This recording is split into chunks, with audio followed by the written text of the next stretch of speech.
You're watching Northern Crimes. Canada spans nearly 10 million square kilometers, a country defined by vast wilderness, remote highways, and isolated communities. But in that distance lies danger. The same terrain that draws adventurers also allows violence to go unseen. On back roads without cell service, along highways where no one stops, and in small towns unaccustomed to outsiders, some disappear without a trace. In these places, the wilderness doesn't just hide beauty, it conceals secrets. From coast to coast, bodies have turned up in shallow graves, lakes, and dense forests. Evidence fades, leads stall, and in many cases, the killers are never found. In this episode, we investigate 6 unsolved cases, ordinary lives disrupted by extraordinary violence, spanning 5 decades and reaching from British Columbia to Quebec. These stories remain cold, but they're not forgotten. This is Northern Crimes.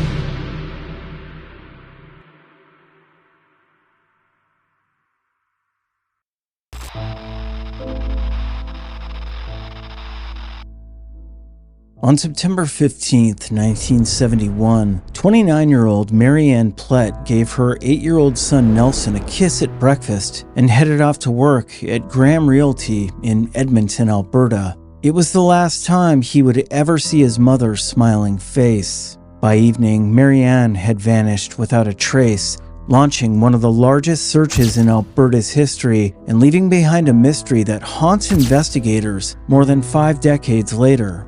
Mary Ann was a trailblazer in every sense of the word. As one of Edmonton's first female real estate agents, she was determined to succeed in a male-dominated industry. A deeply religious woman with strong family ties, she was devoted to her husband Jake and their 2 sons. Her colleagues at Graham Realty on White Avenue knew her as hardworking and professional, which made her final client meeting all the more disturbing. For weeks, Mary Ann had been dealing with an unusual prospect who called himself James Cooper. Unlike typical clients, Cooper was evasive and demanding. He would only deal directly with Mary Ann by phone, refused to provide a return number, and pressed for last-minute appointments at odd hours. Cooper claimed to represent a large American mud pump company based out of Winnipeg, seeking property with a clearing to store heavy equipment, but he wanted the view blocked from the road for privacy. On that fateful September morning, Cooper arranged to meet Mary Ann at the Bonnie Doon Shopping Center at 11 a.m. She was to drive him to view an acreage near Luma, 30 kilometers southeast of Edmonton. By 5 p.m., when Mary Ann failed to return to the office, her coworkers and husband Jake knew something was terribly wrong.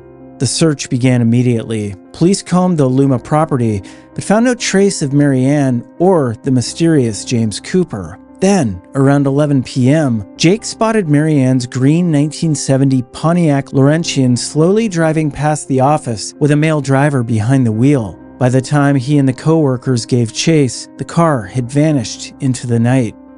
2 days later, the vehicle was discovered abandoned at Don Wheaton Car Sales, just blocks from Mary Ann's office. The car told a chilling story: damage to the front fender, a gouged rear tire, grass stalks lodged into the bumper, and a 2-foot tree branch wedged in the undercarriage. Most ominously, blood matching Mary Ann's type was found on the trunk rug and latch, along with the wig she wore. 7 agonizing months passed before Mary Ann's remains were found in April 1972. 2 sawmill employees discovered women's clothing scattered along Goose Lake Road, 100 kilometers northwest of Edmonton.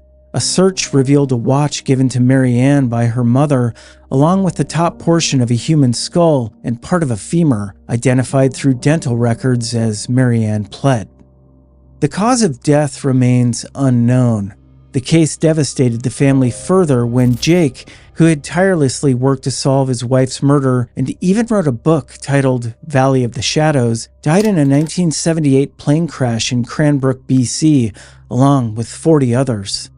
Today, Nelson Plett honors his father's memory, promising to forgive his mother's killer if he's ever found, just as Jake had vowed to do.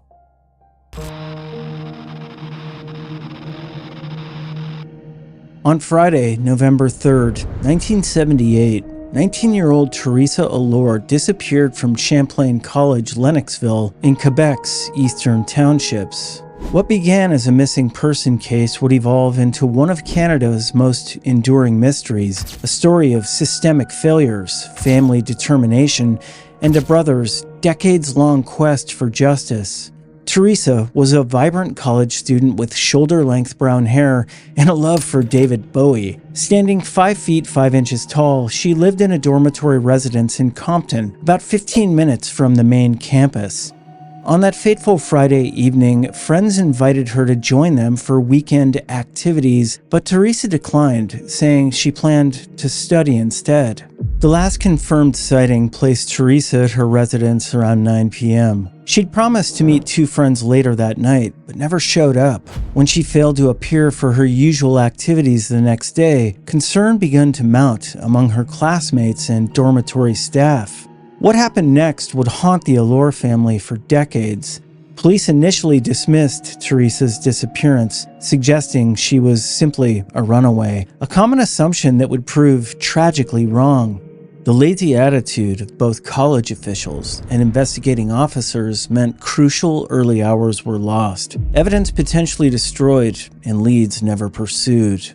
5 agonizing months passed before the truth emerged. On April 13, 1979, Good Friday, a muskrat trapper made a grim discovery in a small body of water approximately 1 kilometer from Theresa's dormitory.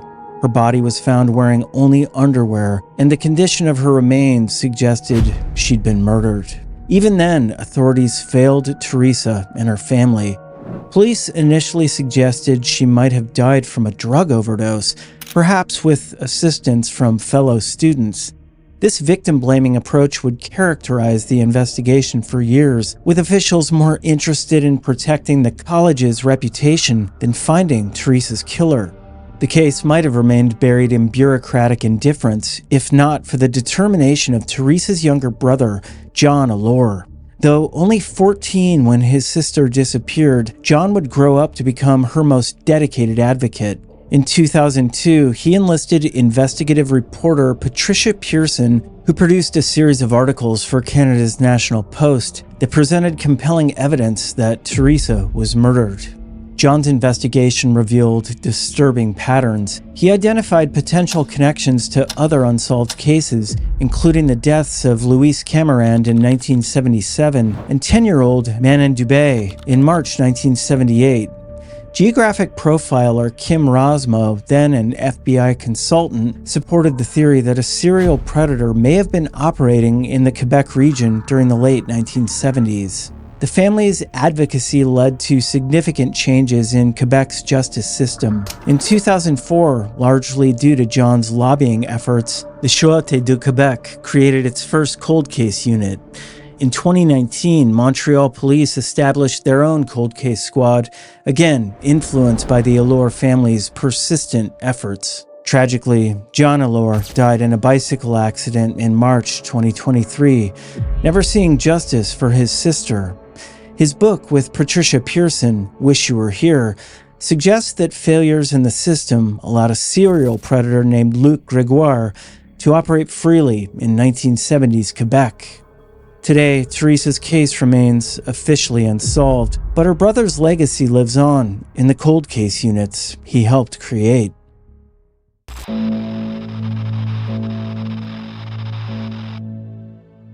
In October 1983, 2 young German tourists embarked on what should have been the adventure of a lifetime, a hitchhiking journey through the rugged wilderness of northern British Columbia. Instead, 22-year-old Andrea Schurpf and 27-year-old Bernd Goricke became victims of one of Canada's most enduring unsolved murders, a case that would expose the deadly dangers lurking along remote Canadian highways. Andrea and Bernd were the embodiment of youthful wanderlust. The engaged couple had traveled from West Germany to explore Canada's vast landscapes, carrying backpacks filled with camping gear, a guitar, and dreams of adventure. Andrea, born on December 31st, 1959, carried a Canon camera to document their journey, while Bernd, born June 29th, 1956, brought along his daily diary written in German. On or around October 3rd, 1983, the couple was last seen hitchhiking near Dawson Creek, heading westbound toward Chetwynd, British Columbia. They accepted a ride from a stranger driving a 1960s Chevrolet pickup truck, a decision that would cost them their lives. The unidentified driver shot both victims and dumped their bodies 32 kilometers south of Chetwynd near Highway 97 and the Pine River. But the killer wasn't finished. In a calculated move to cover his tracks, he stole the couple's belongings and used Andrea's traveler's checks to purchase gasoline on October 4th and 5th at stations in Prince George, Quesnel, Macleese Lake, Lac Lache, and 100 Mile House, creating a trail that led investigators south through British Columbia's interior. The bodies were discovered on October 6, 1983, but it took 10 days for authorities to identify the victims through Interpol and dental records. The killer had also dumped a pair of blood-spattered jeans in a nearby trash can, evidence that would later prove crucial in eliminating false suspects. The investigation that followed was marked by both determination and devastating mistakes. In 1991, a man named Andy Rose was convicted of the murders based largely on the testimony of co-worker Madonna Mary Kelly, who claimed Rose had arrived at her door drunk and covered in blood, confessing to killing 2 people. Rose spent nearly 10 years in prison before DNA evidence in 1996 proved his innocence, leading to his release in 2001. Another suspect emerged when Vance Hill's widow told her nephew that her deceased husband had confessed to the murders before taking his own life in 1985. According to her account, Hill claimed the couple had asked for a ride, but when he began harassing Andrea and Bernd protested, Hill shot him. The woman screamed and didn't want to shut up. However, DNA evidence later eliminated Hill as well. The case remains officially unsolved, with DNA evidence pointing to an unknown third person whose identity continues to elude investigators. In 2024, a woman named Amanda Nicole came forward claiming her deceased birth father had been questioned and released in connection with the case, offering to provide DNA to help bring closure to this decades-old mystery. Andrea and Bernd's disappearance exposes the dark reality faced by hitchhikers on remote highways, where isolation removes the thin veneer of safety that civilization provides.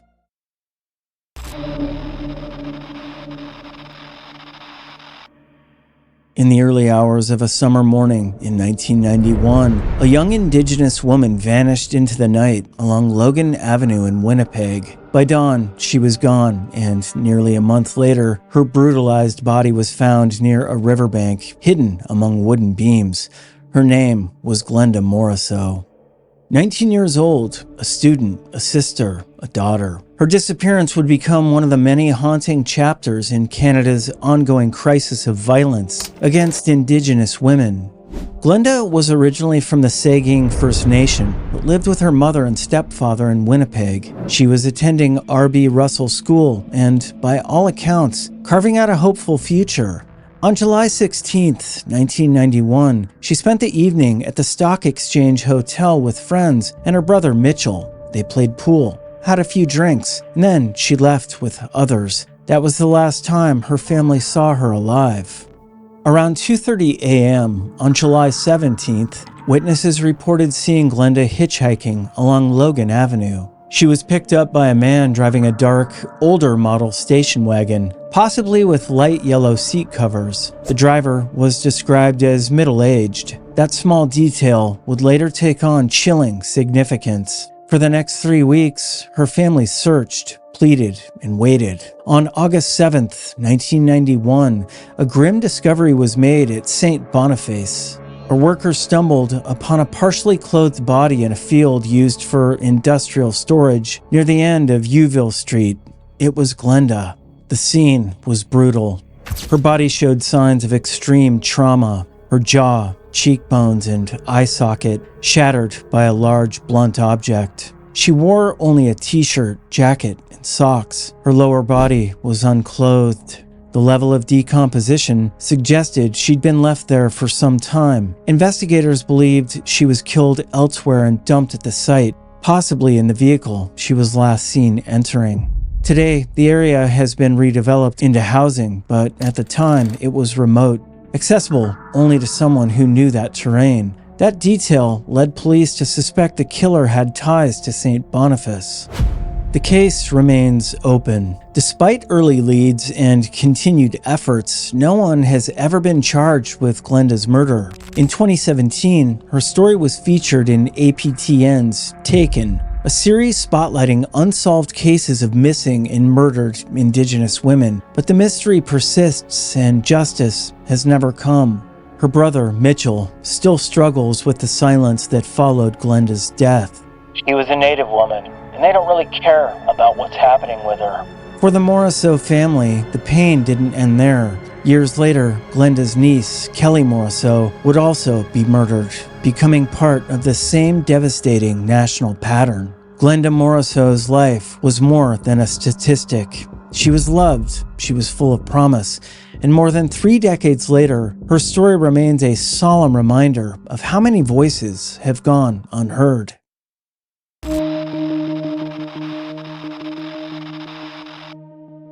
On March 10, 1993, professional wrestling lost one of its most beloved stars in the most brutal way imaginable. Dino Bravo, the Canadian strongman who'd thrilled audiences for over 2 decades, was found shot dead in his Laval, Quebec home, the victim of an execution-style killing that exposed the dark intersection between sports entertainment and organized crime. Born Adolfo Bresciano on August 6, 1948 in Campobasso, Italy, Dino immigrated to Canada as a child, settling in Montreal. What began as amateur wrestling training at age 12 would evolve into a legendary career that saw him become one of Canada's biggest wrestling stars, capturing multiple championships, including the Canadian International Heavyweight Championship 6 times. But it was Dino's time in the World Wrestling Federation that made him a household name.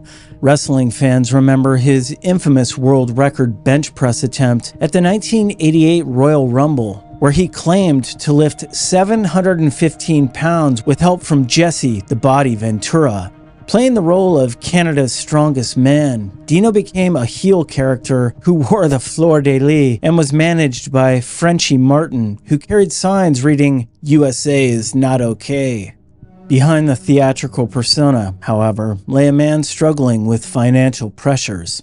After leaving the WWF in 1992, Dino found himself in a precarious position. As fellow wrestler Rick Martel later revealed, Dino had painted himself into a corner.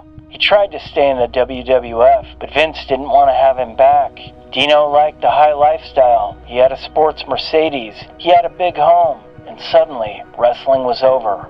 the solution to Dino's money problems came through family connections that would ultimately prove fatal. His Aunt Maria was married to Vic Catroni, the powerful boss of Montreal's mafia family. According to sources, Dino began working as muscle for the organization, collecting debts and intimidating those who owed money to the mob's loan-sharking operations. The illegal cigarette smuggling trade in early 1990s Canada provided Dino with what seemed like easy money.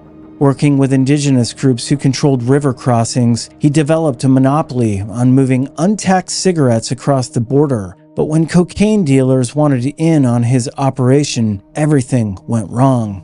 According to Rick Martel's account, Dino agreed to a partnership that involved storing $400,000 worth of cocaine in a warehouse. When the pickup was delayed and police discovered the drugs, both sides blamed each other. The heat on Dino became unbearable. On that fateful March evening, Dino was at home watching hockey while his wife and daughter attended ballet lessons. When they returned, they found a scene of unimaginable horror. Dino had been shot 17 times, 7 bullets to the head and 10 to the torso.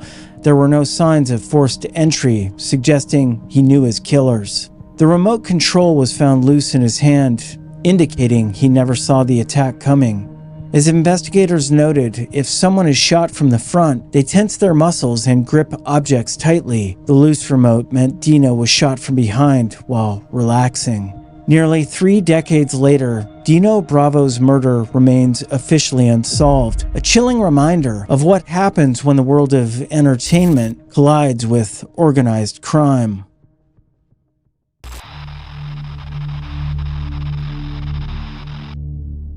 In the summer and fall of 1995, British Columbia's Fraser Valley became the hunting ground for a serial killer who claimed 3 lives and then vanished without a trace.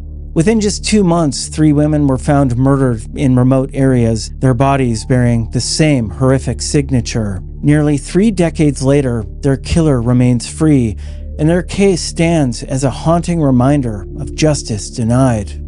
The terror began on August 12, 1995, when the nude body of 30-year-old Tracy Allore was discovered on a trail near Morris Valley Logging Road in Agassiz. Tracy, an African-Canadian mother of 1, had been last seen 2 days earlier near the Waldorf Hotel in Vancouver's downtown east side. Despite efforts to leave sex work behind, her struggle with crack cocaine addiction kept drawing her back to the dangerous streets where predators lurked. Tracy had been assaulted and strangled to death. Her body was left in a desolate area that required intimate knowledge of the terrain to access, yet positioned where it would eventually be found. The killer wanted his work to be discovered.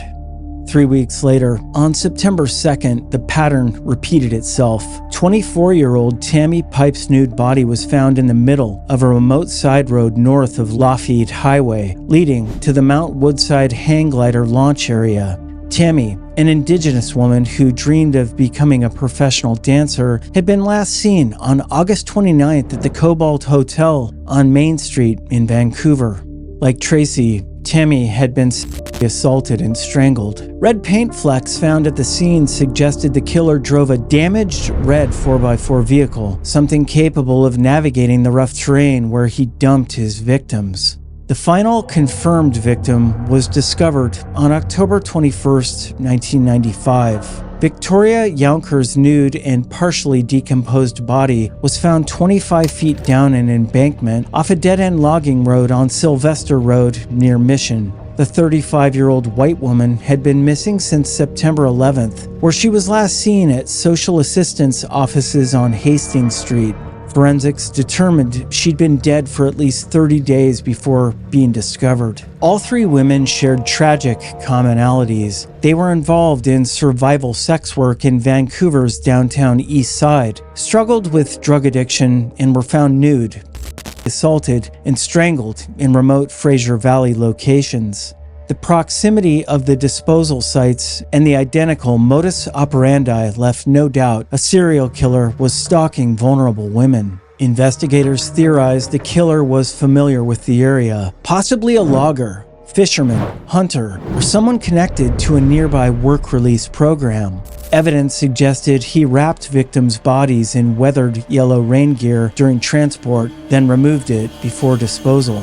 2 prime suspects emerged over the years. Ronald Richard McCauley, a local roofer with a history of sexual assaults, was cleared by DNA testing in 2001. Even notorious serial killer Robert Willie Pickton was ruled out through DNA evidence, despite operating in the same area and targeting similar victims. The killer's DNA remains in police possession, but no matches have been found in databases. In 2011, RCMP interviewed a suspect in Alberta, but nothing came of the investigation. Today, the Hemlock Valley murders remain unsolved.